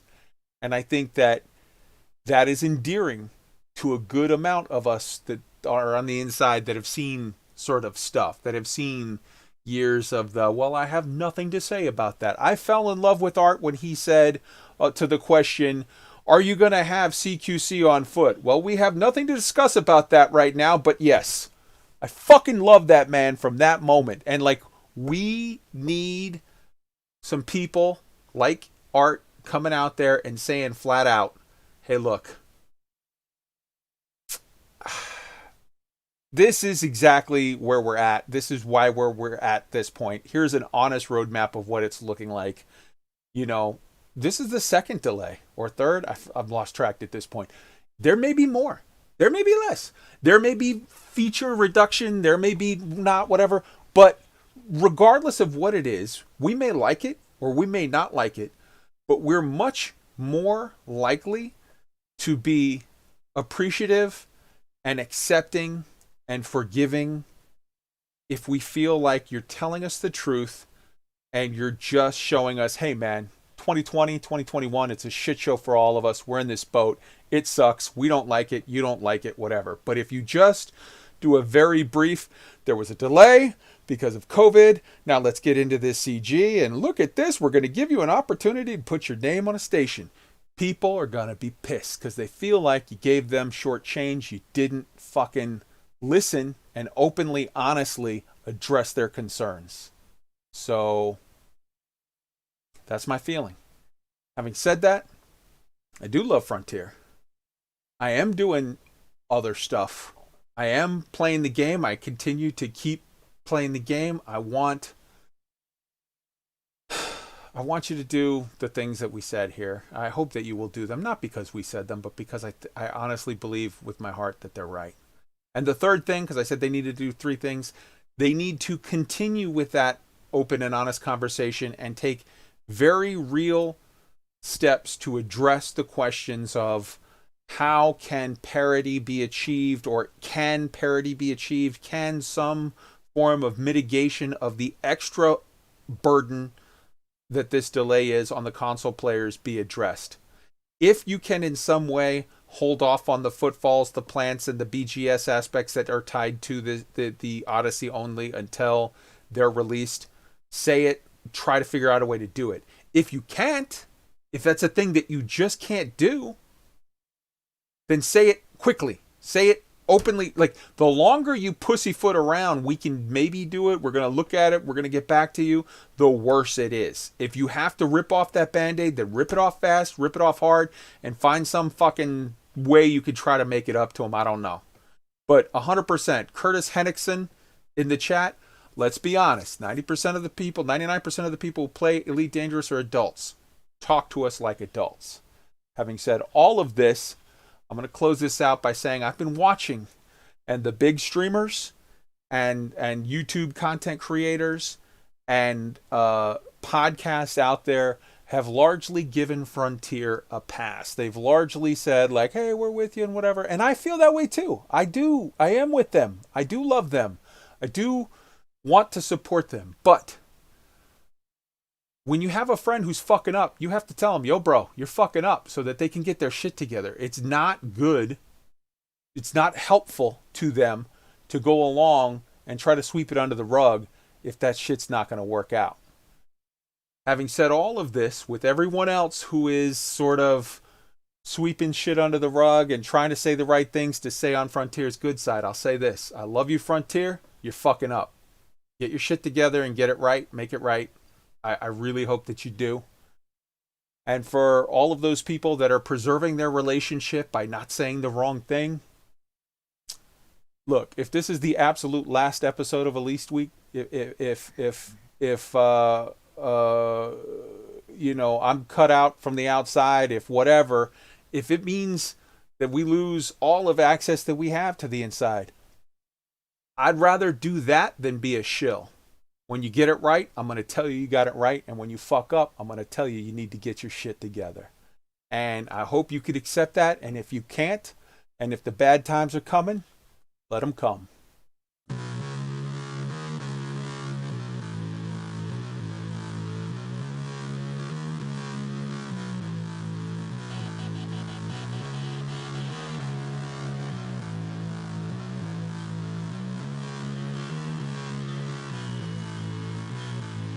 when it's cold. We bite the top of our zips, pull it up with our teeth till it covers our lips. We bite the central heating for the weather. Pull it up with our teeth till it covers our lips. Central heating for the weather. Streets with that distant stare. No one likes us, but we don't care. Maybe our kind don't fit round here. Our minds find conflict round here. See, we choose to cruise a route that ain't paved with gold. So our shoes don't slip, they stick and grip this road. Our tools and ink slicks that we engrave and mould. For an end goal you maybe can't spend or fold. We won't settle for unsought careers or 40 years of salty tears. Like a battered up mixtape with a long faded label. When I'm old and decaying, I'll be decaying and aim. If the bad times are coming, let them come. Let the death drum break the slum for the once young braves to come. Pickle flicker of desire expires. The bad times are coming, let them come. If the bad times are coming, let them come. Let the death drum break the slum for the once young braves to come. Pickle flicker of desire expires. The bad times are coming, let them come. You know, it's enlightening. I see so many kids that love being writers more than they love writing. Hey, bad times coming, bash up a castle. I know the zookeeper, line them up, lions on them. I haven't slept yet, ever crust, kicking up dust, leave them sicking up, rust color. Let it come, let them run, let me laugh at it. Smash like it's rampage, live it up, grasp at it. No pill for the whirlwind, come and let it come. Spin with the rush, no fun till the up run against the flood. All stroke, no float for the hope, for the coast, pump blood. Stump fuckers on the daily, dump lungs, volume is up, watch them hush for the lump sum. But not around here, we steer clear, hold my tongue to stack funk. When bad times come, it's like some old news, new shit, choose yours, new whip or brick. If the bad times are coming, let them come. Let the death drum break the slum for the once young braves to come. If the flicker of desire expires, the bad times are coming, let them come. If the bad times are coming, let them come. Let the death drum break the slum for the once young braves to come. If the flicker of desire expires, the bad times are coming, let them come. Quality home life, living a lie now. Take it to the road, certain women would lie down. Haunting images are witnessed in my town. I'm floating through the night with a knife and a white gown. Gotta dig a bigger hole, but you can never climb out. Just burrow and burrow, or stand on the high ground. We're pulling the sky down and wait for the high tide and try not to drown. But then another day with eyebrows furrowed. Just say what you gotta say, like right now, fucko. Pipe down, bucko. That what many say. Why do you think they call it a burning out anyway? Feed the lion, despite what the sign says. Act defiant and impolite to my friends while making side bets in a risky gamble. Save the wild sex for the filthy animals. Switch the channel. If the nature turns mechanical, becomes detached like your snake mandibles. The slack jaw yokel is practicing his cat calls. It's got the lab rat fastened off the pad of balls. Bad times are coming, let them come. Let the death drum break the slum for the once young braves to come. Fickle flicker of desire expires. The bad times are coming, let them come. If the bad times are coming, let them come. Let the death drum break the slum for the once young braves to come. Fickle flicker of desire expires. The bad times are coming, let them come. If the bad times are coming, let them come. Let the death drum break the slum for the once young braves to come. Fickle flicker of desire expires. The bad times are coming, let them come. If the bad times are coming, let them come. Let the death drum break the slum for the once young braves to come. Fickle flicker of desire expires. The bad times are coming, let them come. Bad times are coming, let them come.